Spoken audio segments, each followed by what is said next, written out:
আসসালামু আলাইকুম, কেমন আছেন সবাই? আশা করি ভালো আছেন। তো আজকে আপনাদের সঙ্গে শেয়ার করব আমার শ্বশুর আব্বার হাতের শেষ বাজার।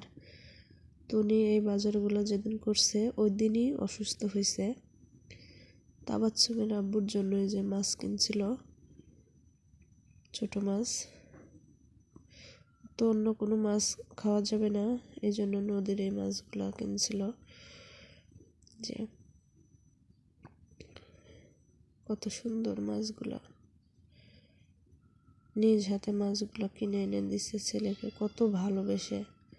আর এই যেখানে কি কিনছে, মরিচ, আলু আর পান কিনছে।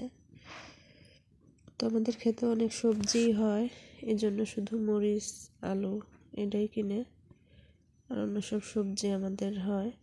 তো মরিচও হতো, তো এবার বৃষ্টির কারণে মরিচ গাছগুলো নষ্ট হয়ে গেছিলো, এই জন্য আর মরিচ কিনে খেতে হচ্ছে।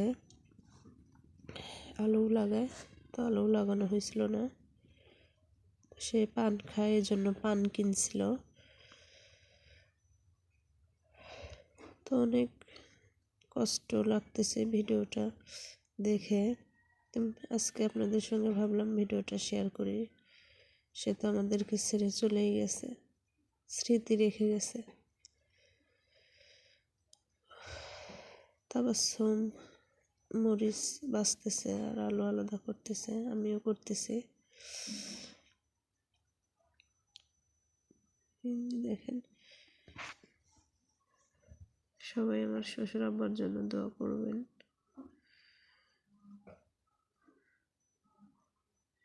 আমাদেরকে ছেড়ে চলে গেল সে এত তাড়াতাড়ি, কখনো ভাবতেও পারি নাই।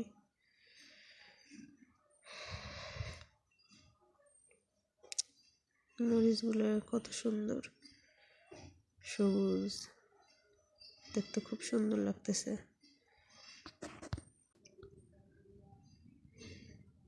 তাবাসসুম এই ভিডিওটা দেখতেছে আর ওর দাদার কথা বলতেছে।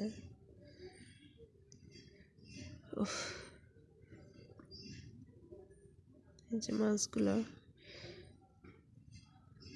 আমি নিজেই কুটবো, সেটা দেখাবো আপনাদেরকে। আমি নিজেই কাটতেছি।